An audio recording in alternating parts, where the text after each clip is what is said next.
Isang magandang araw Pilipinas, magandang araw Soxer Jen. Welcome sa isa na namang edisyon ng programang Performing and Informing. Hatid sa inyo ng Presidential Communications Office, Philippine Information Agency at Information Coordinating Network of Soxer Jen o ICONSOX. Sa ngalan ni PIA Director General Catherine Chloe Di Castro at PIA 12 Regional Director Frian Abquilan, ako po si Oliver Rivera at samahan ninyo kung alamin ang mga latest development programs, projects and activities ng ating pamahalaan na ipinatutupad sa bahaging ito ng bansa. Tayo po ay mapapanood via Facebook, YouTube at Spotify. At pasalamatan po natin ang ating mga media partners na kumukuha sa ating talakayan at ang ating venue for today's episode, ang City Mall Coronadal. And we have with us today ang ating kaibigan mula sa Philippine Drug Enforcement Agency o PIDEA Region 12. Let us all welcome ang information officer nila, Ma'am Kat Abad. Ma'am, good morning. Ang inyong pagbati po sa ating mga manonood. Magandang umaga, Oliver, at sa lahat po na nanonood sa ating programa ngayon. Magandang araw po sa ating lahat. Isang umaga pong ligtas at malaya sa droga. Opo, Ma'am Kat, we heard na bago po ang ating RD ng PIDEA Region 12. Yes, oo. Last October 23, no, meron tayong bagong regional director dito po sa Region 12. Si Director 3, Charlene R. Magdurulang, ang ating pong bagong regional director. Kasama po ang ating Assistant Regional Director, bago rin po siya, Okay. si Director 2, Fortunato Carino. So, bago yung top management ng PIDEA Region 12, pero expect natin na patuloy pa rin yung advocacy natin. Tuloy pa Opo. rin, strengthened pa rin, tuloy-tuloy yung mga nasimulan na natin at sa paparating na mga buwan at taon po under her leadership, sisiguraduhin po natin tuloy-tuloy po ang ating programa. Opo, ma'am, speaking of this, alam natin meron kayong dala po dito na data on your operational accomplishments para po sa kaalaman ng ating mga mamamayan na kamusta na po yung mga operations ni PIDEA from January hanggang October this year. Actually, yung data natin dito ay hindi lang data ng PIDEA, no, but even our partner law enforcement agencies. Ito po yung mga nakandak nating mga anti-narcotic operations in the whole of Region 12. So ito po ay kasama natin dito yung mga different law enforcement agencies, but of course, mostly sa ating mga operation ay led po ng PIDEA Regional Office 12. So from January to October 31, 2025, meron na po tayo nakandak na a total of 892 operations, which resulted to the arrest of 1,120 drug personalities. Kasama na po dito yung mga high value target drug personalities natin, no? And yung mga nahuli natin sa pamamagitan ng mga high impact operations. Kasama dito yung mga drug dens. Meron ding mga eradication ng marijuana plantation dito po sa mga hotspot area ng Region 12. Ma'am, ano lang natin, paano po makukonsider ang isang tao na high value target? HVT. Kapag ang isang tao po ay yung kanyang involvement sa drug trafficking ay malakihan, no? Meron kasi tayong mga considered na high value target katulad ng itong nag-ooperate ng mga drug dens. Yes. Ito yung isang area wherein dito pwedeng bumili, dito pwedeng mag-imbak or gumamit yung mga drug personality, no?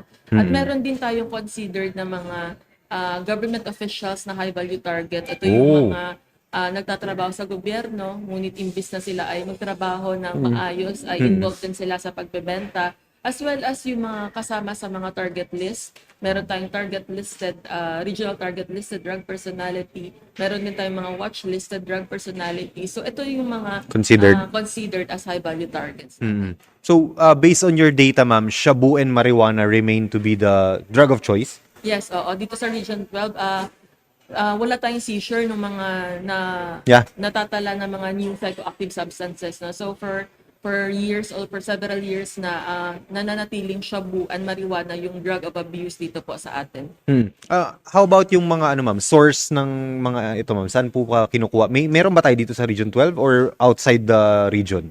Dito sa Region 12, wala tayong naitala na laboratory Yeah. ng illegal na droga or ng shabu na particularly. So halos yung mga pumapasok dito ay galing po sa ibang rehiyon. Mostly galing sa National Capital Region. Pinapasok po dito sa atin. Tayo kasi dito ay considered as a drug consuming region only, no. Wala pong gumagawa, Nagpo-produce. wala pong manufacturer, nagpo-produce ng shabu. However, meron tayong mga areas dito na merong na monitor at na eradicate nating mga marijuana plantation. So yung mga quad boundary ng area ng Columbio, Sarangani, no, Davao del Sur, and dito sa area ng South South Cotabato, Cotabato. merong quad boundary dyan eh.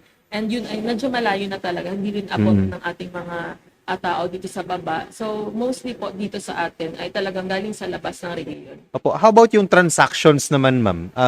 Ano yung usual transactions na ginagawa nito mga illegal drug peddlers po? Actually, yung usual transaction, kaliwaan eh. Kaliwaan pa rin, oo. Ganun siya. However, ngayon, because of the evolving trends, meron ng mga namomonitor na bentahan, hindi lang yung kaliwaan or face-to-face na, but even online, Meron na rin. Ginagamit na rin siya na kumbaga way ng mga drug traffickers na doon magbenta ng illegal na droga. Meron tayong namomonitor ng mga social media pages where Okay. doon nakakabili. Na meron tayong mga nagsumusurrender sa atin na according to them, ang binilhan nila ng illegal na droga ay through social media page. No? Okay. And meron mga bagong modus operandi, merong mga dead drop na scheme wherein hindi nakaliwaan yung bentahan but iniiwan na lang sa isang area. Tapos Okay. yung payment ay online transaction na. So, kumbaga, habang nag-evolve yung technology, yung drug trafficking ay Nag-e-evolve din, no? And oh. that is one challenge din para sa atin sa law enforcement. How about sa mga courier, ma'am? Courier services? Sa courier services, meron tayong mga recent seizure ng marijuana. So, particularly yung sa area ng General Santos na meron tayong na confiscate dyan. So, we tap the we partner with different courier services. Yes. Kasi nga may mga Nagpapadala. nagpapadala no, from National Capital Region, pinapadala siya through courier, particularly yung mga marijuana bricks. No? Okay. So, yan yung isang mode of trafficking na nila ngayon. Ma'am, with all these accomplishments, alam natin meron din po kayong mga advocacy activities. Can you share to us po sa ating publiko para alam po nila na itong mas pinalakas na kampanya ng PIDEA kontra illegal na droga?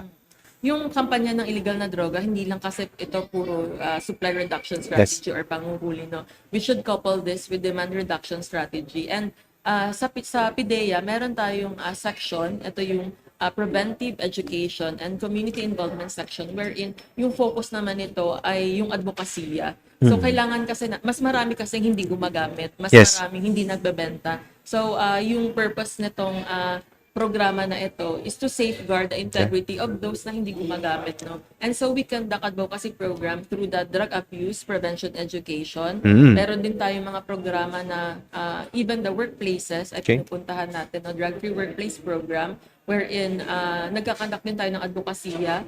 We assist them in the conduct of their drug testing din, no?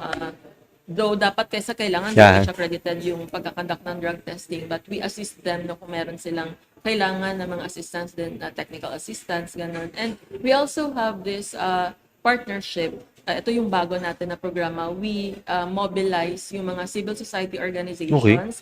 Meron tayong, sa ngayon, meron tayong 3 na partner. No? And hopefully, meron pa pong gusto pang makipag-partner sa atin. So, etong programa natin na pagpa-partner sa mga civil society organizations, ito yung way natin to multiply our force multiplier pagdating sa advocacy. No? So, we train them. And if trained na sila ay pwede nang mag-conduct din ng advokasya, no? Kasama natin. Yeah. And we also have this new program, yung Regional Public Assistance Desk, Oh. wherein yung mga tao na dito sa rehiyon natin, no, if meron silang gustong i-refer, kung meron silang kamag-anak or sila mismo ay gustong humingi ng tulong. Para Yeah. i-refer sila for Rehabilitation. rehabilitation, for Opo. treatment, or kung hindi man rehabilitation, kahit yung pag-inquire Yeah, lang. intervention lang talaga. Opo. Oo.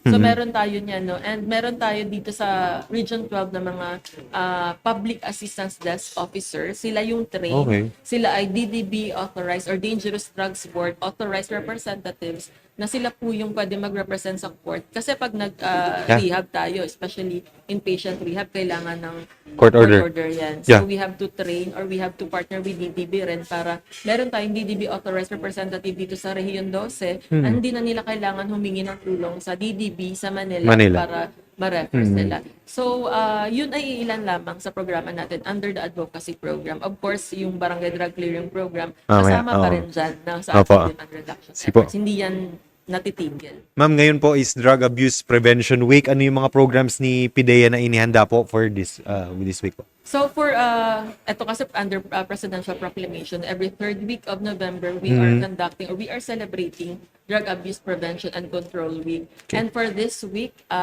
una po dito yung destruction of dangerous drugs. Opo. Yan po ay kinakandak natin yearly, no?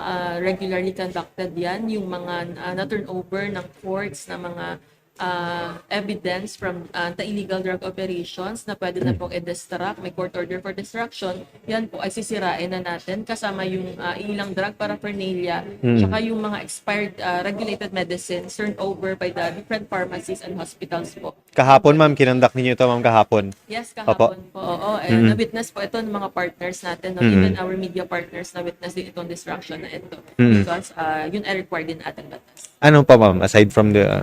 Aside from that, itong third na CSO partner natin, yung Iconsox. Yeah. So, ito yung isa sa mga programs natin. We already trained them yesterday. No? Meron tayong more than 30 na mga trained Information officers. information officers. Yeah. Talagang tinap natin sila because alam natin na yung mga information officers ay talagang sanay na magbigay ng impormasyon. And so we took the advantage of partnering with them para mas lumawak pa po yung ating strength no pagdating sa advocacy programs natin.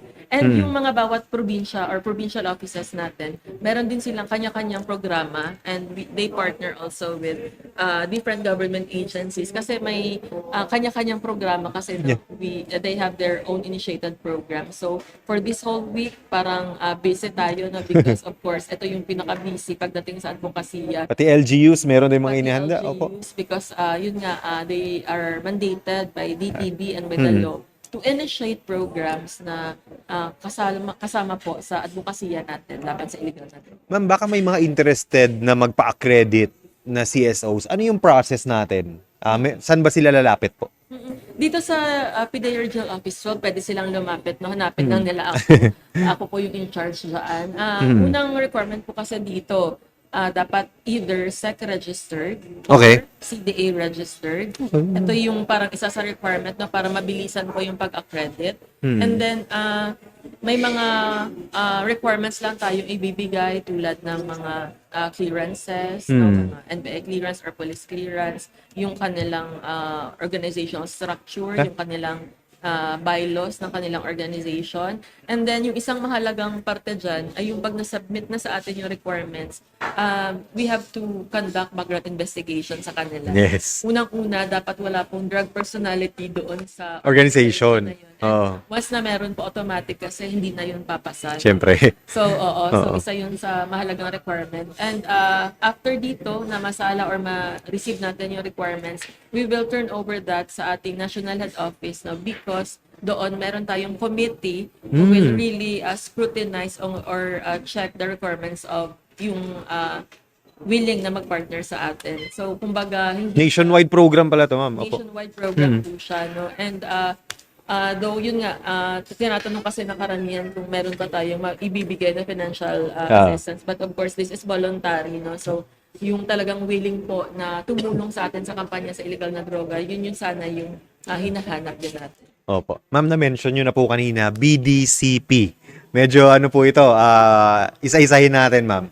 Kamusta na po yung mga barangays natin in terms of their drug clearing program po dito sa Region 12? Yung according sa data natin, no, out of 1,097 barangays, meron na pong na-clear na 1,035 and merong natira na lang na 39 na drug-affected barangay. So kung titignan natin yung drug affectation natin dito sa Region 12 ay nasa 3.56% na lamang. Yeah. However, dito sa na-clear natin na 1,035, halos dito na-retain na rin yung kanilang status as drug cleared. Although may ilan na hindi pa nakapag-apply for retention. So ito yung wino-work out din ng mga different barangays ngayon na eventually ma-retain yung status nila as drug cleared barangay. Opo. Ma'am, isa-isahin po natin per province based po dito sa atin. Sige po. Sa Sarangani Province, merong 138 na cleared, 0 affected barangay na, no? So, halos lahat na actually 100% ay cleared na. Sa South Cotabato, out of 200 barangays, merong 182 na cleared, may 10 na lang na drug affected. Okay. In Cotabato Province, out of 480, merong 463 na cleared and 17 are still working for their application for the drug clearing program. In Sultan Kudarat, out of 249, zero ang natitirang drug affected kasi yung iba dito drug-free barangays, yung iba ay clear Okay. na rin. And sa General Santos City, out of 26 barangays ay merong 14 na cleared and the remaining ay drug affected pa po. Opo, ma'am, itong BDCP natin, annual itong ano nila? Or paano Yes, yung ano oo. nila? Regular dapat, no? According sa ating manual of operation, dapat regular. Kunyari na clear na sila Yeah. way back 2017, they have to apply for retention, no, for validation. Hmm. Kasi hindi dapat siya natitigil na, kumbaga na-clear ka na, titigil ka na. So tuloy-tuloy. Ito yung tinatawag na sustainability. No? So meron tayong Dangerous Drugs Board Regulation, number 4, series of 2021, na sustaining the implementation of Barangay Drug Clearing Program. Ibig sabihin, tuloy-tuloy dapat, no?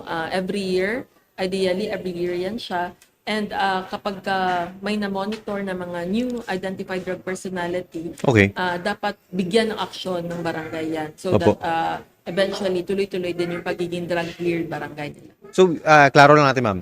Anong ibig sabihin ng drug affected? Merong drug personalities and ano po ba yung mga guidelines para masalay pa sila doon sa drug affected barangay?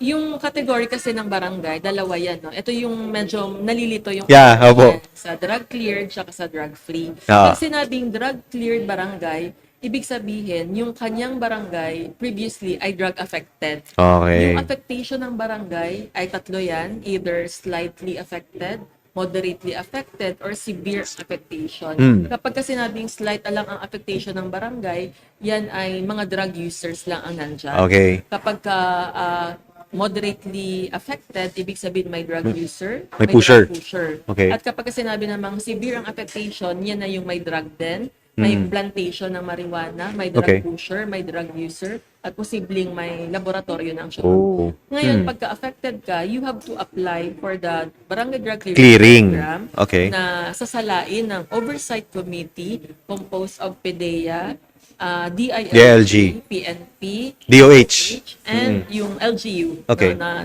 na kasama dyan.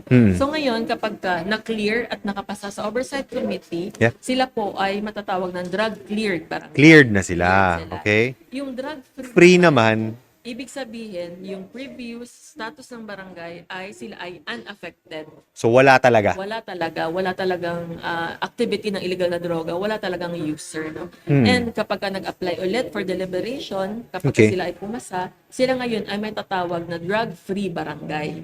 Ngayon, for example, merong na May na-monitor. may na-monitor. Kasi ito yung question ng karamihan, From free, pag free ka, wala talaga. wala talaga. Pero Ngayon, paano, for example, meron na For monitor? example, may na-monitor, Yeah. pero na-actionan agad ng barangay. Paano You yun? retain your status. Okay. Pero pag free at hinayaan ng barangay, ngayon pwede kang maging drug affected. Si clear naman, since cleared na siya, ngayon, kailangan niyang bantayan. Kailangan yung badak ay functional talaga, very active, no? Kasi yung hindi lang naman yan operation, even the rehabilitation, si BDRP accreditation, dapat pasado sila sa DOH. Ito, ano to sa requirements ni Medyo maduguan oo. requirements ni DOH. Opo. Dapat active yung advocacy program. Advocacy IEC campaign. Opo. Sustainability efforts sa ginagawa ng barangay, no? And kapag ganon, meron 60 days na reglementary period. For example, may na-monitor na drug personality, Within 60 days. within 60 days, Dapat may action. May action si barangay. Kaya yung sinasabi nila na, bakit cleared pa rin siya? Yeah, I mean, operation operations. yan. So, hindi dapat question niya na nagpabaya ang barangay. Oo. That is one sign na gumagalaw ang barangay. Okay. At yung law enforcement agencies ay active kasi hinuli nila, binigyan nila ng aksyon. So, if within 60 days na monitor na binigyan ng aksyon ng barangay yan, pagka nag-apply pa sila for retention, then they retain their status as drug cleared barangay. However, pwedeng ma-revert yan. Pwedeng ma-revert ang status nila if napansin or nakita ng oversight committee na Na may- yung barangay is wala talagang ginagawa ang action doon sa kanilang barangay. Ma'am, another question regarding this po is, for example, cleared si barangay pero doon nahuli hindi taga doon yung yung pusher or pero doon lang siya nahuli sa barangay na yun. Paano yung status mo? Hindi maapektuhan yung status. Okay, para klaro lang din sa mga Hindi natin. Kasi kinakabahan yung ibang Opo. barangay eh. Kasi baka, Doon lang hindi namin doon lang nahuli. i-declare. Oo. Tapos, hindi namin i-declare kasi pag i-declare namin yun, Oo. baka ma-revert yung status. So, Yeah. hindi po siya ganun. Opo. Ma'am, medyo naubusan na po tayo ng oras. Baka meron pa po kayong other announcements para sa ating mga viewers po. Sa ngayon siguro, yung mga gusto pong sumurrender, yung gustong humingi Yeah. ng tulong at lumapit sa amin. So, ulitin lang po namin na we have this Regional Public Assistance Desk. At kung medyo malayo po yung Coronadal para sa inyo, meron tayong mga Provincial Public Assistance Desk na makikita sa bawat probinsya natin dito. And pwede po kayong lumapit, hanapin lang nila yung Public Assistance Desk Officer. Ito po yung mag-cater sa atin at bibigyan tayo ng assistance kung saan yung akmang rehabilitation para sa atin. So, wag pong matakot na lumapit, no? Especially if meron silang gustong hingian ng tulong. Pwede rin po online. Meron tayong social media page or account, yung PDEA 12. Or we have also these hotline numbers na nasa Facebook account din namin. So, they could also call kung nahihiya po silang pumunta sa office namin. Pwede pong tumawag, pwedeng humingi ng tulong through online. And we will cater them. We will cater them so kung anong kailangan nilang rehabilitation. Opo, ma'am, additional lang, Balay Silangan, updates natin. Ilan na yun andito sa Region 12 and yung kamusta na po yung operations nito? Dito sa Region 12, meron na tayong 16 balay Wow, ang dami na. silangan. Oo. However, medyo konti siya kasi yung South Cotabato is sakop niya na lahat ng munisipyo. So, isa lang. Kasi every municipality should Dapat meron. Pero Oo. magandang program na ito na sinakop na ni province yung buong South Cotabato. So, meron na tayong 16 balay silangan. Yung recent na inaugurated balay silangan natin ay ito yung matatagpuan sa Municipality of Antipas. No? Okay. Just last October, Northcote. sila po nakapagtayo na rin ng kanilang balay silangan. And eventually, yung mga gusto pang mag-put up, if gusto nilang inquire ano pong requirements, nasa Dangerous Drugs Board Regulation yan, but if kailangan po ng technical assistance on that, we also have balay silangan focal person para pong handang mag-assist po doon sa gustong mag-put up nito. Yes, salamat po sa ating guest mula sa Philippine Drug Enforcement Agency, PDEA Region 12, Information Officer nila, si Ma'am Kat Abad. Salamat po sa ating mga media partners na kumukuha sa ating talakayan. Sa ngalan ni PIA Director General Catherine Chloe De Castro at PIA Regional Director Fryan Abquilan, ako po si Oliver Rivera. Maraming salamat at isang magandang araw, Soc Sergeant.